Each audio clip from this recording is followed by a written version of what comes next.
Amir. In India, we have many vast cities, just as in America. There, too, you are one among millions.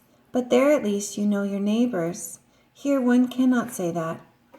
The object in America is to avoid contact, to treat all as foes, unless they're known to be friends.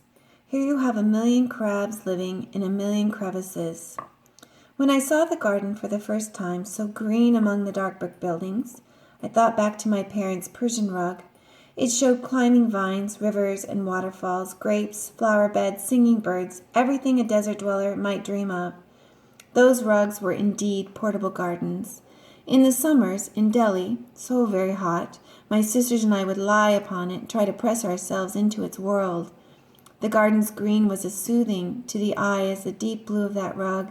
I'm aware of color. I manage a fabric store. But the garden's greatest benefit, I feel, was not relief to the eyes, but to make the eyes see our neighbors. I grew eggplants, onions, carrots, and cauliflower. When the eggplants appeared in August, they were pale purple, a strange and eerie shade. When my wife would bring our little son, he was forever wanting to pick them. There was nothing else in the garden with that color. Very many people came over to ask about them and talk to me. I recognized a few from the neighborhood. Not one had spoken to me before, and now how friendly they turned out to be. The eggplants gave them an excuse for breaking the rules and starting a conversation. How happy they seemed to have found this excuse, to let their natural friendliness out. Those conversations tied us together. In the middle of the summer, someone dumped a load of tires on the garden at night as if it were still filled with trash. A man's four rows of young corn were crushed. In an hour, we had all the tires by the curb. We were used to helping each other by then. A few weeks later, early in the evening, a woman screamed down the block from the garden. A man with a knife had taken her purse. 3 men from the garden ran after him. I was surprised that I was one of them. Even more surprising, we caught him. Royce held the man to a wall with his pitchfork until the police arrived. I asked the others. Not one of us had ever chased a criminal before, and most likely we wouldn't have except near the garden. There, you felt part of a community. I came to the United States in 1980. Cleveland is a city of immigrants. The Poles are especially well known here.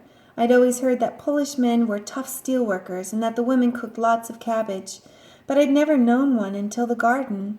She was an old woman whose space bordered mine. She had 7-block wall to the garden.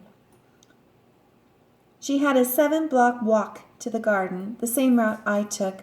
We spoke quite often. We both planted carrots. When her hundreds of seedlings came up in a row, I was very surprised that she did not thin them, pulling out all but the healthy-looking plants, each few inches, to give them room to grow. I asked her. She looked down at them and said she knew she ought to do it, but that this task reminded her too closely of her concentration camp, where prisoners were inspected each morning and divided into 2 lines, the healthy to live and the others to die. Her father, an orchestra violinist, had spoken out against the Germans, which had caused her family's arrest. When I heard her words, I realized how useless was all that I'd heard about Poles, how much richness it hid, like the worthless shell around an almond. I still do not know or care whether she cooks cabbage. The garden found this out with Royce. He was young and black. He looked rather dangerous. People watched him and seemed to be relieved when he left the garden. Then he began spending more time there. We found out that he had a stutter, then that he had 2 sisters, that he liked the cats that roamed through the gardens, that he worked very well with his hands. Soon all the mothers were trying to feed him. How very strange it was to watch people who would have crossed the street if they'd seen him coming a few weeks before, now giving him vegetables, more than he could eat. In return, he watered for people who were sick, fixed fences, and made other repairs. He might weed your garden or use the bricks from the building that was torn down up the block to make you a brick path between your rows. He always pretended he hadn't done it. It was always a surprise. One felt honored to be chosen. He was trusted and liked and famous.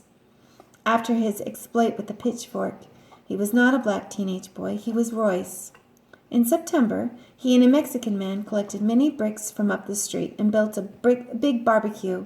I was in the garden on Saturday when the Mexican family drove up in a truck with a dead pig in the back. They built a fire, put a heavy metal spit through the pig, and began to roast it. A bit later, their friends began arriving. One brought a guitar, another played violin. They filled a folding table with food. Perhaps it was one of their birthdays, or perhaps no reason was needed for the party. It was beautiful weather, sunny but not hot. Fall was just beginning, and the garden was changing from green to brown. Those of us who'd come to work felt the party's spirit enter us. The smell of the roasting pig drifted out and called to everyone, gardeners or not. Soon the entire garden was filled. It was a harvest festival, like those in India, though no one had planned it to be. People brought food and drinks in drums. I went home to get my wife and son. Watermelons from the garden were sliced open. The gardeners proudly showed off what they'd grown. We traded harvests, as we often did, and we gave food away, as we often did also. Even I, a businessman, trained to give away nothing, to always make a profit. The garden provided many excuses for breaking that particular rule. Many people spoke to me that day. Several asked where I was from. I wondered if they knew as little about Indians as I had known about Poles. One woman, Italian I believe, said she admired my eggplants for weeks and told me how happy she was to meet me. She praised them and told me how to cook them and asked all about my family. But something bothered me. Then I remembered.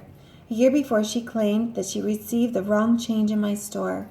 I was called out to the register. She'd gotten quite angry and called me, despite her own accent, a dirty foreigner. Now that we were so friendly with each other, I dared to remind her of this. Her eyes became huge. She apologized to me over and over again. She kept saying, "Back then, I didn't know it was you."